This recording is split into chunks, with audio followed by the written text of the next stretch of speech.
And we are live, my friend Geo. Happy Saturday. Happy Saturday, Rhee. Is that what day it is? Because I've lost track completely. I know it's Saturday. That I am aware of. Some weekdays I don't know. Uh-huh. Weekdays to me are like this. Monday is this day. Tuesday is this day. Wednesday is this day. But Saturday, I know. I'm I'm I'm so excited to have you with us, my friend. Well, I'm excited to be here. It's something to look forward to today. I was looking forward to it all week. I have a joke. I have a joke with my wife. I say it sometimes twice a day before we go to sleep or we're downstairs. Before we get the kids ready for bed, I go, "Babe, so what do you want to do tomorrow? What do you want to do?" And then sometimes I wake up and I go downstairs and I have a coffee. I'm like, "What do you want to do today?" And she just looks at me and smiles. That's my new joke, and that's it. Like, here we are again. Here we go. Here we are again. I actually would love to hear from our listeners out there. I'm going to see if I can do our comments. Click on comment to show it on the screen. I see comments over there. There's a chat here. Let's see. Comments. Show. If you're on Facebook, they can kind of comment from anywhere, huh? Yeah, they can comment from anywhere. It's a brand new program we're working on tonight, Geo. All right. StreamYard. Oh. Hashtag StreamYard. Hashtag StreamYard. This is an example. Oh, there it is. Here comes the comments. We got an Australian on board, my friend. Australia. How cool is that? All right. So, Geo, everybody that is in our circle kind of knows you as this master teacher, hip hop guy, passionate guy. I'm buttering you up here. Tell us a little bit about the guy at home. You have your own studio in New Jersey, right? I do. I have my own studio, which some people know, like you said, in our circle, Icon Dance Complex, and we're about an hour from New York City. And that's my I own that studio with my mom and my sister, and I have another sister, and I have a brother, and my dad's around, so it's kind of a family business. So we're all involved to some capacity. We don't look at it as, oh, I own this part, and it's like it's our family, and we love it. It's been our home for almost 15 years, 14 years, and we just moved into a brand new facility behind us. It was a gym. It's just a few years old. So we went from 5,000 square feet to 13,000 square feet. Gorgeous building. Subleased 3,000 of it to help with the rent because it's a hefty lease payment. And so we have 10,000 square feet. We went from 3 dance rooms to 4 dance rooms, which we probably could fit more, but we have 2 really big rooms because we have a pretty nice size studio. So we have a couple big rooms, which we love. So that's like my main every day. And you saying, we know you as a master teacher, and I'm humbled by that word, but I don't, and I'll be honest, I don't consider myself a master teacher. Someday I hope that I would love to have that title. I'd hope I'm around, and people don't talk about me as, Geo was the master teacher, so it's nice to hear now. And like I said, I'm humbled by that, but for us, and exactly what I'm talking about is the masters are like a Frank Hatchett to me is a master, I agree with that. It's or Chuck Kelly and Gus Giordano, like those are the ones that you really think of as masters. And I think there's, I would, to be, in that realm someday would be an honor. And I never would have imagined it, but so I'm a teacher, a dance teacher. I love being a dance educator, and I love being part of dance life because I love working with teachers. I don't like to say teach teachers because when I'm at the conferences, I learn a lot from the teachers that are there. I love the experience, and I've made so many great relationships in this business with so many people because of Dance Life. So, so I appreciate everyone out there, and we're all in the same boat and same business. So we're all teachers. So we all pass on our passion. You got that, my friend. So in your school, when did you realize? Did you say, okay, this is over for a while? I think I even posted it on my Facebook. I said, like by the weekend, everything's going to be shut down. Like I just had to post it. I'm not I don't comment a lot on Facebook, because when I do it, just always, you get a lot of feedback, good and bad. So kind of lay low, but it was March. I think we closed down like March 13th. And my sister was just like pressing me. She was like, I knew she was worried because one of her sons had been really sick the month before, and he was in the hospital for 8 days, I think 6 to 8 days, and was suffering with his lungs and breathing. So I think she was scared of, if she caught something and brought it home and didn't know, and I understood that. And so we just kind of pulled the plug before, and then right after it was like, boom. It was like everybody did. So it was just, we were right there on the cusp of it, Did you go to not live broadcasting? I have that on my mind. Did you go to virtual classes right away? Are you doing virtual classes? What are you doing? We did not. We did not. I like used the time. I wasn't feeling well. Like the night that we did our first broadcast, I was actually really sick. Like I did my best to hide it, but I was not well. And I had like a 24-hour, and I had the flu a few weeks before. So I mean, I don't know. I'm looking forward to getting this antibody test because I want to know if I did have it. They said I had the flu, but I got the flu shot. So, and that sickness that I had it just wasn't right. Like it was something weird about it. And I hear people say that about this COVID. So, anyway, I took that time to kind of recover. My sister, I think, did the same. And I think without saying it to each other, we said we were both going to focus on our kids and our families. And I travel so much, and on the weekends I'm always away, and I'm at the studio all week, that I just said, I'm going to dedicate this time right now. And I don't know how long it was going to be. Would it be 2 weeks? Would it be 4 weeks? To my family.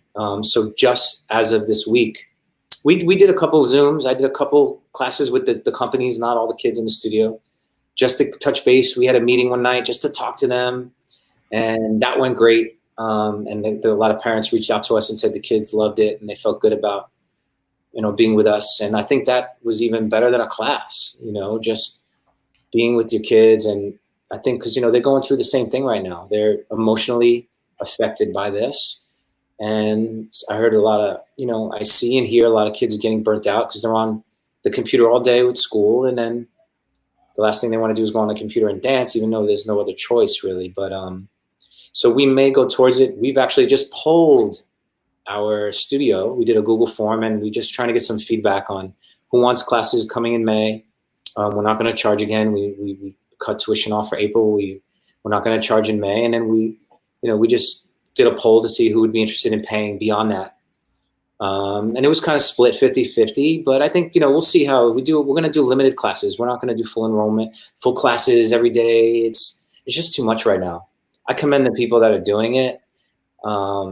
But I just see how many teachers are burnt out, and it's harder than it was having a studio. And I just don't want to put that on me and my family right now. This time is about giving to my family. So. Listen, I want to respond to that and say that we all had to make our choices through this process. Yeah. And you made a choice to do what you did. I do commend all of the teachers. There are some people who pulled it off dramatically successfully, but you are right about the amount of effort and work that goes in. It's double time to being able to walk into your studio and teach your class. Absolutely. And I've done a few Zooms, and it's tough. It's not easy. It's really not easy. And, it's hard to justify to people or your clientele and say, well, I'm doing double the work, so it's full tuition or it's half tuition. It's like, some people, we don't know everyone's position. So how do we know any family could afford it? I couldn't afford it right now if I was on that side. Um, and it's, so you don't, so we don't take judgment out of it. You got to take judgment out of it. And you just have to kind of do what you got to do, what's right for you at this point, because we're in a really unprecedented, unique time. We just have to kind of just be aware of everyone's feelings and what everyone's going through and do what's best for you, I think. And, like I said, we're going to approach it now because we miss the kids. We do. And we want to see them a little more. So we're going to be able to offer limited classes during the week, a couple a day or one a day. And I think that'll suffice. It won't be overkill. I don't think it'll be overboard. So we'll see how it works out. We'll see. Geo, do you feel as though we're going to come out of this on the other side differently than we were when we came in? I think for a little while, yes. I think, that's inevitable the way things seem. And it's just a matter of, I think it just put all of us in check in so many ways. And we could talk about so many things that we're in check about, but just the simple things like going to the restroom and then washing your hands. The amount of people that don't just simply wash their hands after they go to the restroom. How many people carry their iPhone into the restroom? Do you disinfect that iPhone? I travel all the time. I'm in the airport. I see him. I'm like, everyone's in those stalls with them iPhones, and they come out and they're like, lift it right up to there. I'm like, oh my gosh, like this is, it's the truth. It's like, so it's just putting us in check, and we'll be more aware. And I had a conversation with someone, I think the other day about, with my uncle actually, about 9/11 and how, there was no TSA before 9/11. No. There was no clear. There was no, those things that are now normal to us at that time would have been very, very strange. Like, and we've grown accustomed to it. And that's what's going to happen. There's going to be changes. It's going to be weird at first, but then we're going to become accustomed to it, and seeing these graphs of dancers in an arabesque in these 6-foot boxes and diagrams in these dance studios, rooms that these are going to be the rules and the way it's going to be so people could open. It's like, wow, that's crazy. But that might be normal. That might be normal. Go in your box. That's it. Go in your box. How has it changed your personal values, or what has it made you reevaluate either about dance or yourself? Wow,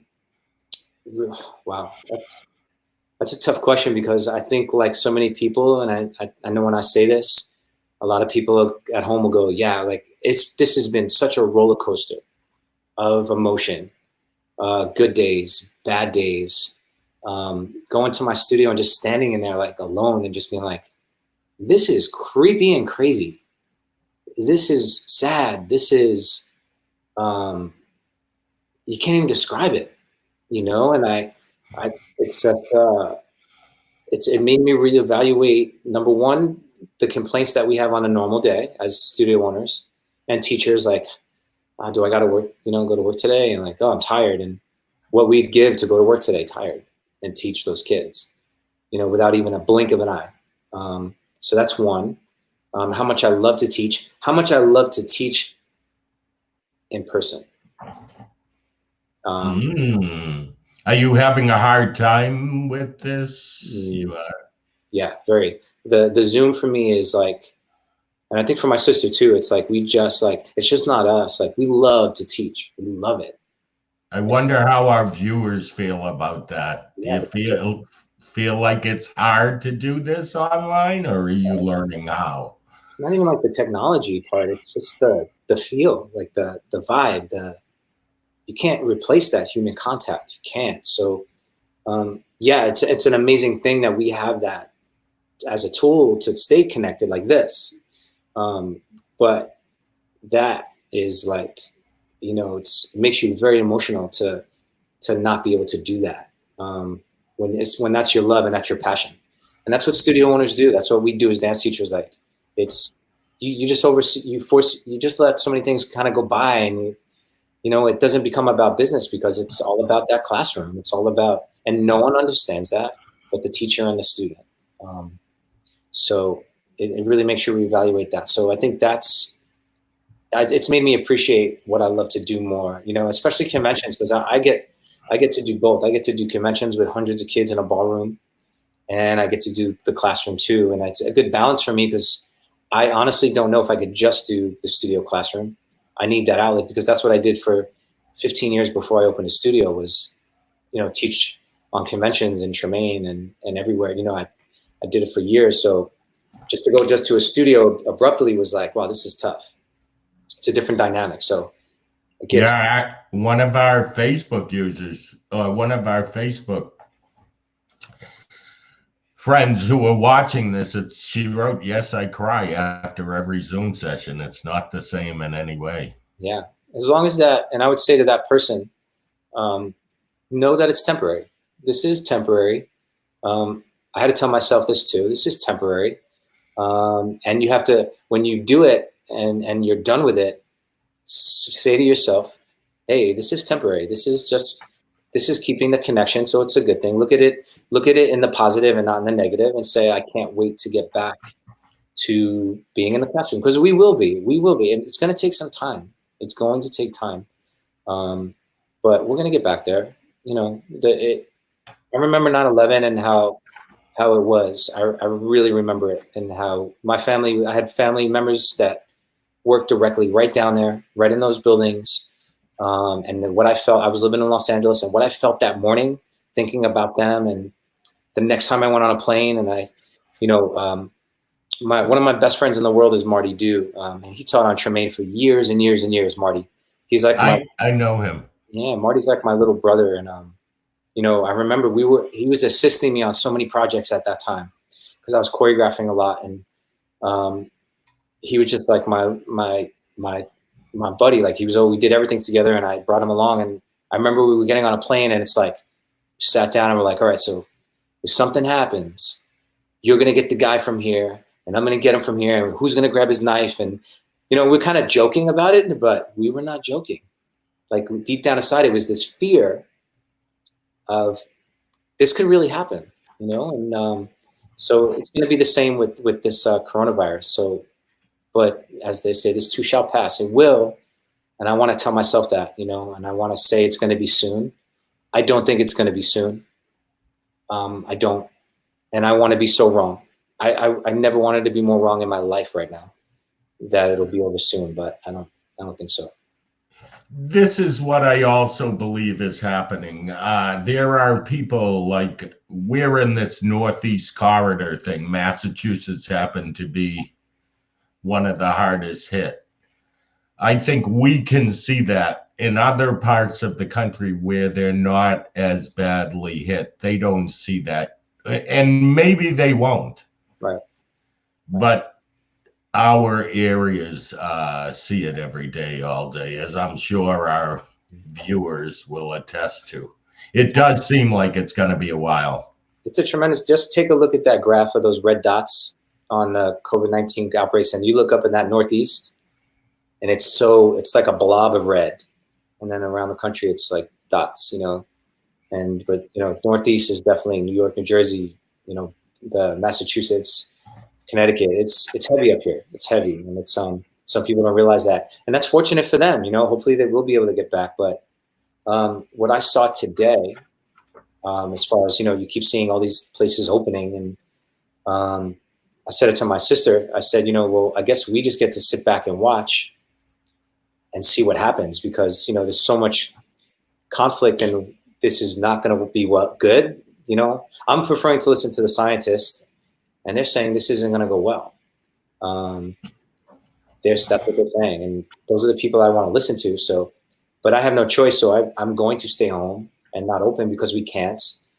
And if we could, I don't know if I would. But unfortunately, I hope that everyone will be okay, and that none of these kids will get sick. And it's scary. It's scary. I just pray for the best for everybody. I really do. I really do. Okay, let's change the subject. Yeah. Tell everybody who Karen and George are. Is it George the second? I'm Junior. I'm George Junior. Geo. That's Okay. where Geo comes from. And Okay. Karen and Georgia who, and tell everybody about them. Karen's my mom, and she runs the desk at the dance studio. She does the jackrabbit, and she deals with all the BS and all the crap and the good stuff. But I know she really loves it. I know that the people at the studio love her, and so many people at the studio always say, "I love your mom and dad," and that's really special to me because those are my parents. And it's cool that it's a family business. My mom and dad are not together; they've been separated for a long time, for reasons which I won't get into, but nothing bad. But my dad lives close by the studio as well, and my mom still takes care of him, and we're still a family, and we still do things together as a family. But he comes to the studio every day, and that's his spot, and that's his place to. He chills out, and when I at the shows when I announce thank you mom for this and that, and thank you my brothers and sisters, and thanks to my dad, it's like standing ovation. It's like wow, everybody everybody stands up, and it's like my mom's like, damn, I do so much work. He gets all the applause. I love it. It's funny though. Yeah, everybody loves my dad, and he's he's part of the icon family, as we say, and mom, and my mom's the reason that we have the studio. We moved from Brooklyn. We grew up in New York and Brooklyn, and we moved out to Jersey after I moved back from LA, and we decided as a family to open the studio. And she brought the finances along with my older sister, my other sister, and her husband, and they've been together since they were 13, so they've been together like 50 years, I think. Really? Yeah. So, and my brother-in-law and my sister were another reason where they invested in the business financially as well, and the no interest loan and pay it back when you can, and so we wouldn't have this business if it wasn't for them. So it's my niece, their daughter grew up there. She's a graduating senior now, and so she grew up the studio, and so it's cool. When you look at all these memories, those are the things that are special about what we do. So it's truly a family affair, as they say. I like that. Um, Clarification, 4 siblings altogether? 4 siblings. I'm the second. My sister's the oldest. Then me. Then my brother. I have a brother, Michael, and then my sister Beth, who's my partner, my main partner, with my mom in the studio. So we're 4. Yeah, we grew up in Brooklyn, New York. Yeah. So you were telling me earlier before we went on the air that the 4 of you walked into, was it Linda Bate's studio, Horizons and Dance, all 4 kids ready to dance? Tell us a little bit about Yeah. Well, we started at Reflections in Dance, which is still it's Doreen Angarano. Her son was a big actor, Michael Angarano. that. Oh, yeah. Doreen's amazing. Her studio was just right around the block from our house, like walking distance. Very small on a corner, like a box of a studio. And that's where my younger sister started, my older sister, and then my brother went. Long story short, I ended up going, and then I kind of fizzled out into my high school years. I was so into baseball. I just wanted all my time to be on the field. So when I was at Reflections, we went to Dance Educators of America at the Waldorf Astoria in New York City. And I remember seeing, Keith Diorio, Mr. Tice Diorio dance on stage with Horizons and Dance. And I remember watching Linda go up on stage and get an award. And it was like, whoa, that was just another level. Reflections was new and just had started. It was our first competition, so we were a very new studio, and it was just like, wow. Fast forward a few years later, and I just remember being at home and my mom being like, do you want to go back to dance? And I'm like, I don't know. And she's like, well, maybe you want to try something new. Maybe you want to go study where that guy was from that you saw dance that you thought was amazing. And I'm like, so we drove up there and went in, and Linda was there, and she saw a family of 4 dancers walk in. I'm sure that it would excite me as as a student. I would be like, come in, come on. Um, and that was it. That's where we, we started dancing, and the rest was history. And happy birthday. I don't know if she's tuning in or if hopefully she'll see this, but happy birthday, Linda. Today is her birthday. So happy birthday to her. But I owe so much to her, and Rachel, who's passed away, unfortunately, of cancer, was my other great teacher at Horizons. And, Doreen is still a very special person in my life as well. And I teach for her when I'm in Cali at her studio sometimes, and or in Staten Island. And and it's cool because her and Linda, I think, are close as well. So great people and special mentors for me in my life, for sure.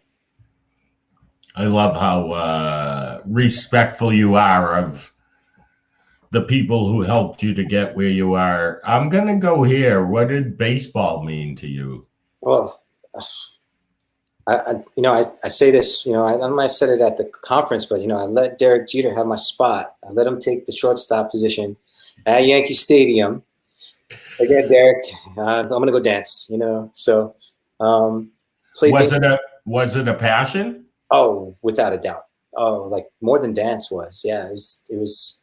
I played shortstop, and I was that kid that I folded my uniform every night, put my glove on top, and set it next to my bed, right next to my bed, and couldn't wait to get up and pull those baseball socks up, and run on that field. It was like definitely a passion.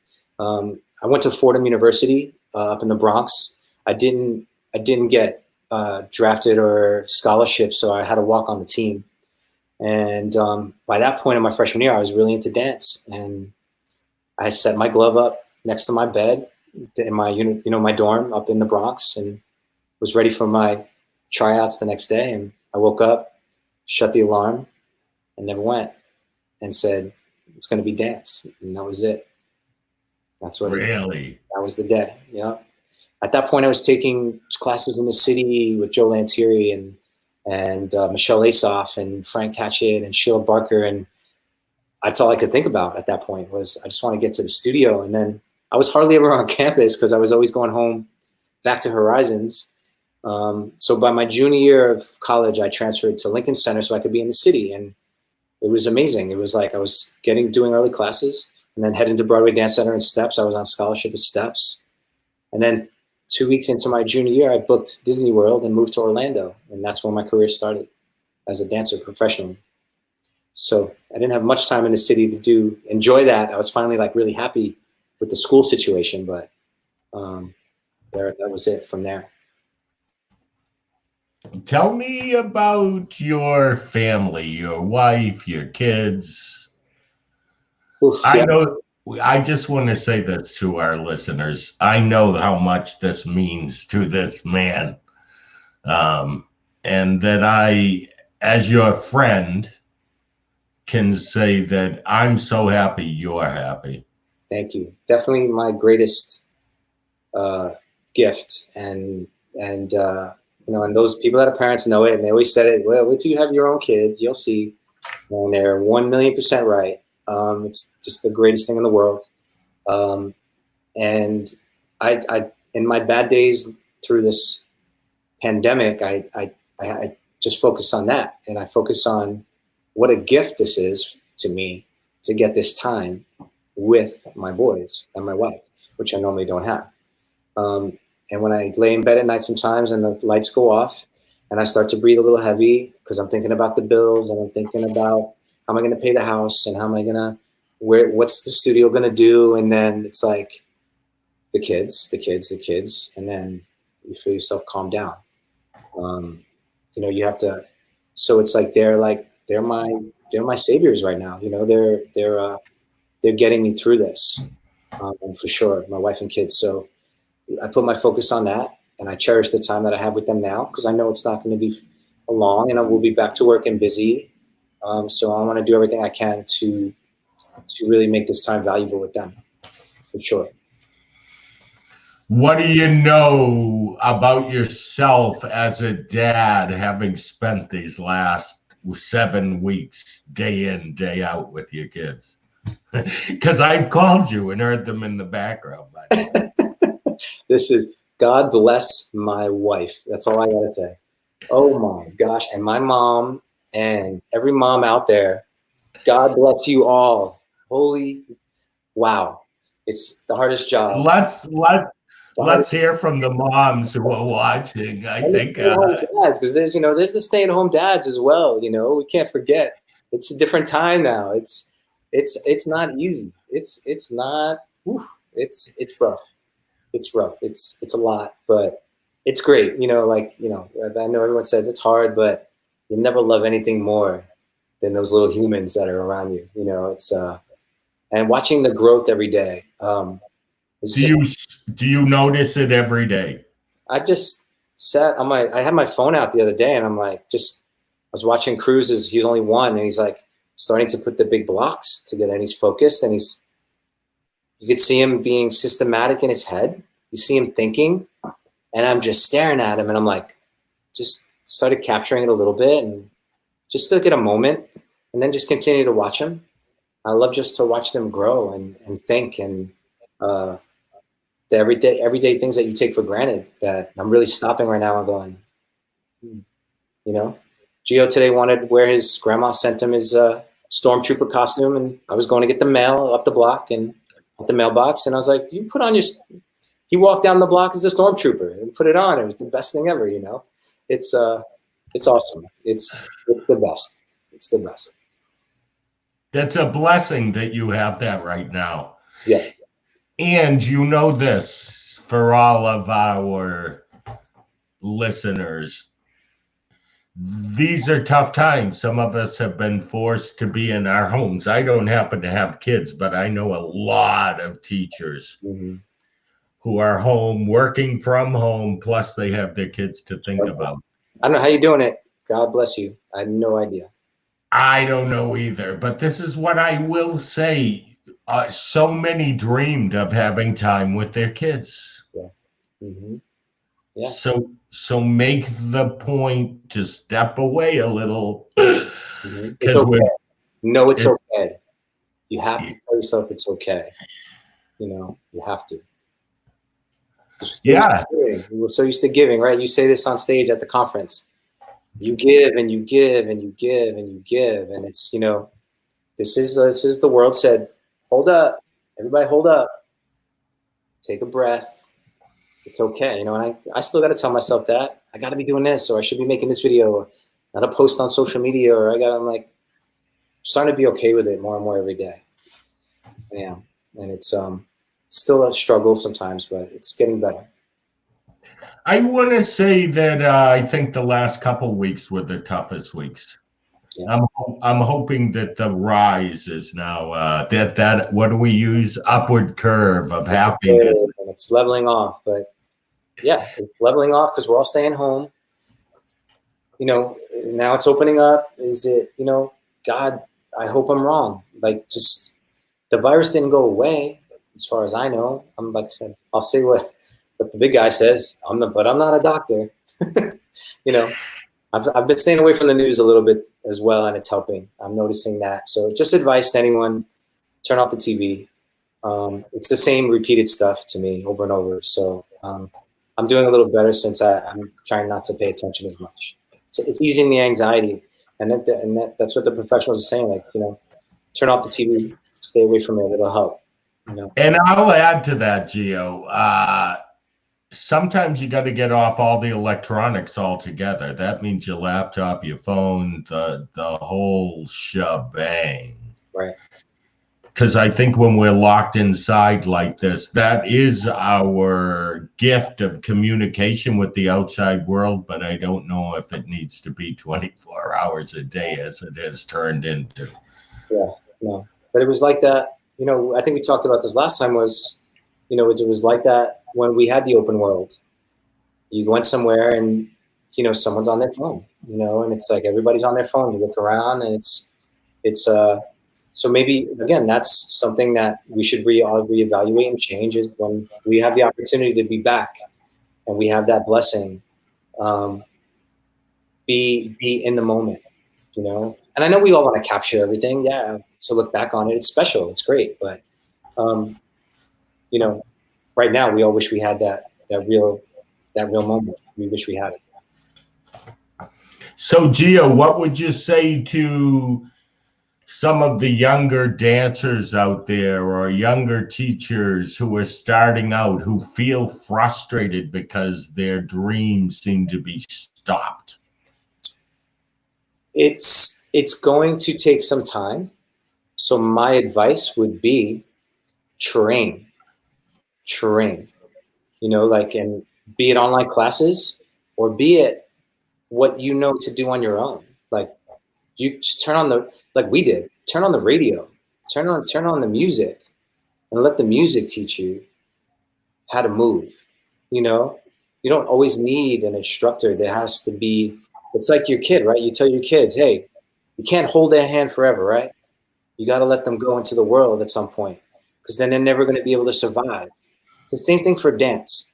We as teachers, we have to let our students go. You have to let go of their hand, but you also have to, they have to be ready for that as well. So to the young dancers out there, is like, you could blame this. If the dancers out there that are placing blame on this for what their career could be or what it may be, then they were never meant to be dancers in the first place. I see the dancers out there that are doing their thing, and that's a little ignorant for me to say. So I want to take that back, because maybe there is a dancer out there that is doing it every day, but they're not posting it. So good for that dancer, but we're in that world where you do post everything. So you just got to do your thing, take the online classes when you can, with your studio, whoever, and do your training, and that doesn't have to be dance, exercise, burpees, push-ups. This is your tool as a dancer. You got to take care of it. That's what I was always told. Take care of this. And so you could dance. So that would be my advice to dancers. And it will come back. Right before 9/11, right before, speaking of Marty Dew, we were roommates in New York City at the MTV Awards, dancing for NSYNC, and Michael Jackson came on stage. That's what we did right before 9/11. The week before that, we were back in New York City. I was choreographing a video for Billy Crawford, and we shot it right under the Brooklyn Bridge, and all our pictures and our photos on the water right behind us. It's the Twin Towers behind us, and there's so many photos. It's so cool. And then everything stopped. The day of 9/11, I was doing the Latin Grammy Awards in Los Angeles, and we were getting calls, don't go to the Coliseum. No, go to the Coliseum. No, don't go. And then that was canceled, and then life stopped for a while. No events. Everyone was scared. Oh, if we go to a big concert, they're going to blow it up. Are concerts still happening? Yes, they were. Big concerts, Coachella, and all this stuff. We got back to normal. It's just going to take some time. So you just have to have faith. So that's what I would say to the dancers. While you have the time, now's your time to train and get ready. So when it happens, get your social media good. Get your photos good. Get everything ready, so that when the time comes and it opens, you are ready to go. You are ahead of everybody else. That's my advice to dancers. Be ready. Be prepared. And stay positive with the right attitude. Geo, what if I said to you, we want to meet your sons? Could we meet one or two of them? Or is that? My wife just passed by. Is Geo awake? Yeah, Cruz is sleeping, but we'll get Geo in here real quick. Awesome. Will this be his first live performance? Pretty much, yeah. His first, he's jumped on the family. His birthday's coming up in a couple weeks, so May 17th. So we were supposed to go to Chuck E. Cheese. So we're having a little struggle explaining that we're not going to go to Chuck E. Cheese. Go for the birthday parade. I've been hearing some of my friends, either their kids or their grandchildren, meet in a area, and everybody comes by with gifts for the kid in a parade. I think that's kind of a cool idea. Something a kid will never forget. I think me and my wife spoke with that. We're a little nervous because it's like, I'm afraid he's going to say, Daddy, why can't they get out of the car and hug me? I get that. Ooh. Hey, say hi to everybody. Say hi, Rhee. I don't know if you remember him, because you were little in Arizona. Say hi, Rhee. Hi, Rhee. Hi, buddy. Say, miss How's it you. going? You've been. I miss you. I miss you. We were supposed to see Rhee this summer, and we were coming back because my wife's family lives in Glendale, Arizona. They're right in. So the last conference we went out. She was pregnant with Cruz, and Geo was a baby. You remember we were at dinner, and Geo was there, and they spent the time at the conference. Yeah. So it was. He's getting big. He's going to be 3 years old, right? He loves Star Wars, right? Who do you love? Tell Rhee. Darth Vader. He said, yeah. Darth Vader. How cool is that? I just said Darth Vader like a Bostonian there. It's Darth Vader. Darth Vader. And the Stormtroopers. Say something to our audience, my little friend.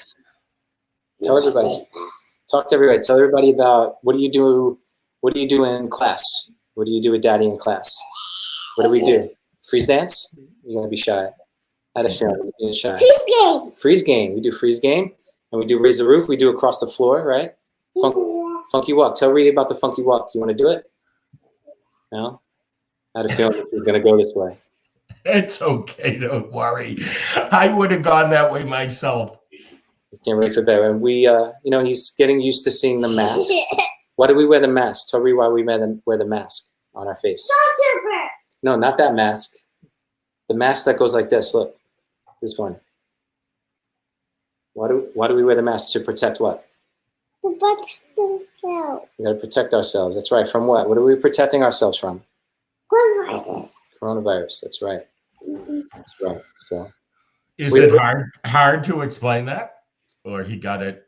Yeah, I think the last week we had to get the kids out a little bit, so we went in the car just to take a little drive and get them out of the house just for a few minutes. And I ran into a store and I put the mask on before I got out of the car, and then a gentleman walked by the car with the mask on, and when I got back from the store, he was just really emotionally a wreck. So I don't know if it scared him, and he's you don't know as a parent, like what does the kid think? This is going to be the norm for him in his world, is that he's going to see these masks, and it still affects me when I go to the grocery store. I'm like, you're walking around, you're staying away from people. You feel like it's like a bad movie. It's like, this is just, this is strange. This is crazy, but it's never imagined you would live through something like this. But, but that, like I said, it'll become okay. What are you doing? He's lifting weights right now. Come here. Awesome. He's got mommy's weights. It's working out. Okay. There you go. See, dancers, you got to work out. You got to be ready for when everything comes back. He's going to be ready to start teaching soon. Oh, this was a lot of fun. Geo, dance people, we're always running. I know you'd be on a weekend. I'd probably be on a weekend. Yeah. It's kind of nice to just hang out and dig a little deeper about who we all are, and that we're all human, that we all feel the same emotions. Yeah. And it's, like you said, it's good to reevaluate, where you are, and it's okay to think about change. This would be my advice to the teachers out there, and whoever is you're gonna go hang out with mommy now? Okay. It's okay. You can visit every once in a while. Go ahead. He's laughing. Oh, we had so much fun. But I would say, just like, me and my wife, we talk about what do we do if we stay? What if we do if the business, we don't have the business anymore, and like, we're gonna move, or we're gonna, I said to my wife the other day, like, what could I do if I don't dance or have a studio anymore? She's like, well, she looked at me, she goes, well, what do you love? And I went, well, I like cars, but I never could see myself as an auto salesman. I don't I don't know if that would work for me, but it's just reevaluating and just talking about it helps. Just talking about it, because we could be back to normal soon, and we won't know it, and but I think you just need to not bottle it up, because I know I feel better when I talk about it. Like this, for just being with you for this hour, and just talking, it feels better. It feels good, and it's, my sister texted me before. She might be on here watching too, but she's like therapy, LOL. I'm like, yeah, therapy, exactly. It's normal human therapy to talk. Your sister is watching. I'm learning this new program, and she did make a comment earlier. Hi, big bro. Linda is watching. Oh, she is? Awesome. Yeah, life is good. People appreciate the up close and personal. Geo, I look at you feeling like I remember when you were in the old American Dance Spectrum competitions, and now you are a leading teacher in our field. How's that for a description? I'll take it. Sounds amazing. I love it. I'm so proud of who you are and what you've become, and watching you and our journey together, my friend. Absolutely. And I said it last time, and a few people commented back to me about this comment, and I want to say it again, is that any of us would not be where we are if it wasn't for people that came before us and opened up doors and opportunities, like the number of opportunities that you have given me as a teacher to meet so many teachers. And then those teachers then leave the conference, email me, offer me work, and then I fly there and I work. So your opportunities that you give me are priceless, because I'm able to make relationships, and obviously I have to prove myself as a teacher, but that allows me to make relationships, ongoing relationships with people, and make a living doing what I do, and doing what I love. So, people from Linda to you to everyone, there's so many choreographers and agents in my life that have molded and created the steps for me to get where we are. And we can't do it alone. And any young dancer out there that thinks they could do it alone, good luck. Don't burn bridges, be loyal. And what's hard about dance is that, and in any business, you're going to have to make decisions where sometimes it's going to hurt, and you have to choose between this job or that job. And I've been through that many times, but I've learned from those decisions, and it's molded who I am. So I'm just thankful to be here with you tonight and be able to tell a little bit of my story and my journey. I love to hang out with you, whether it's us talking on the phone or in front of a few thousand people. I think you're awesome. You wouldn't be one of those people who I had on those conferences if I didn't feel you weren't an awesome teacher. And as you know, I look for teachers who can teach teachers, and you're all of that and more. Thank you. And I tell you, when we do that night with the big guns too, like I'll say, the way I feel being on that stage with those type of people.